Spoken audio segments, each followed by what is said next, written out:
Hello, friends. Welcome to the Deeper Daily Podcast for the 26th day of March, 2024. It's a Tuesday, and we're doing these Holy Week podcasts during this Holy Week of 2024, and that means today is Holy Tuesday. And what I'm trying to do is get you inside of where Jesus was in that final week on his way to the cross, and what was happening in the realm of the Roman Empire, and what was happening in Jerusalem, and more specifically, what Jesus was going through and how that might apply to us. Holy Tuesday, we get a glimpse of the morning when Jesus goes back to the fig tree that he cursed on Monday, and Peter says, look, the fig tree's dried up. Well, in Matthew 21, somewhere in the 22nd, 3rd, 4th verse right in there, the transition of all day Tuesday sort of begins, and Jesus from the mid part of Matthew 21 through most of Matthew 25 presents he gets into pretty deep discussion with the Pharisees and the Sadducees and the rulers. They try to corner him on some theological issues. He gives some pretty incredible parables, but in Matthew 24 he begins what is now referred to as the Olivet Discourse. So on Holy Tuesday, Jesus delivers the Olivet Discourse. This is a series of prophecies that regard the end of the temple era, the end of the temple age. We know this because Matthew 23 ends, and remember, on the day before, on Monday, Jesus had cleared the temple. And Matthew 23 ends with Jesus saying this temple is going to be left desolate. And 24 opens with Jesus going, not one stone's going to be left unturned. And the disciples say, well, Lord, when's this going to happen? And what's the sign of your coming and of the end of the age?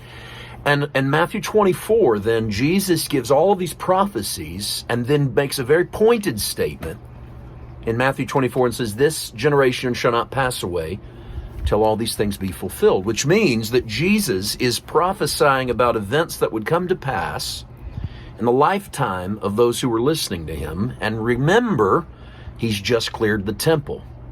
He cleared it, then he pronounces its doom in that era. This tells me that on this Holy Tuesday, it's time to stop focusing on the end of the world.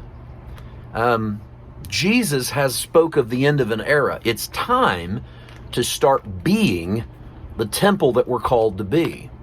It's no coincidence that Jesus says not one stone will be left unturned, and then the New Testament writers see the church as living stones. Let me read for you today from 1 Peter chapter 2, verse 4. Coming to him as to a living stone, rejected indeed by men, but chosen by God and precious.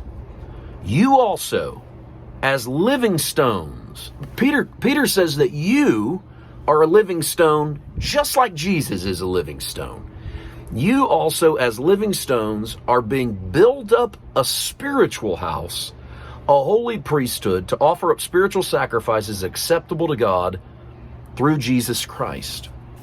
So if on Holy Tuesday, Jesus says to his disciples, this temple's coming down, not one stone's going to be left unturned, it's going to happen in your lifetime, then what I say on this observation 2,000 years later of Holy Tuesday is let's stop proclaiming the end of the world.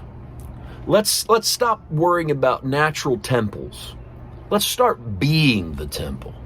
Let's start being the living stones we're called to be. Let's recognize today that we are living stones upon which Christ is building his kingdom. I don't mean he's building it on my performance or your goodness. I mean, this kingdom he has is being manifest not through natural geography and natural temples and a people on the earth through bloodline, but through Christ building up a temple just like he said he would. He has become the new temple. And he has invited us in, incorporated us in. As we celebrate Holy Tuesday, I want to prompt you once again. If Jesus gave the Olivet Discourse on this day of the final week of his life, and then declared that temple gone, and you and I now get to be temples, or at least stones in that temple, well then, let's stop concentrating on what's going wrong, and let's start living. We're not dead stones, we're living stones. Let's go be that. And I encourage you today, I hope you have a great day. God bless you.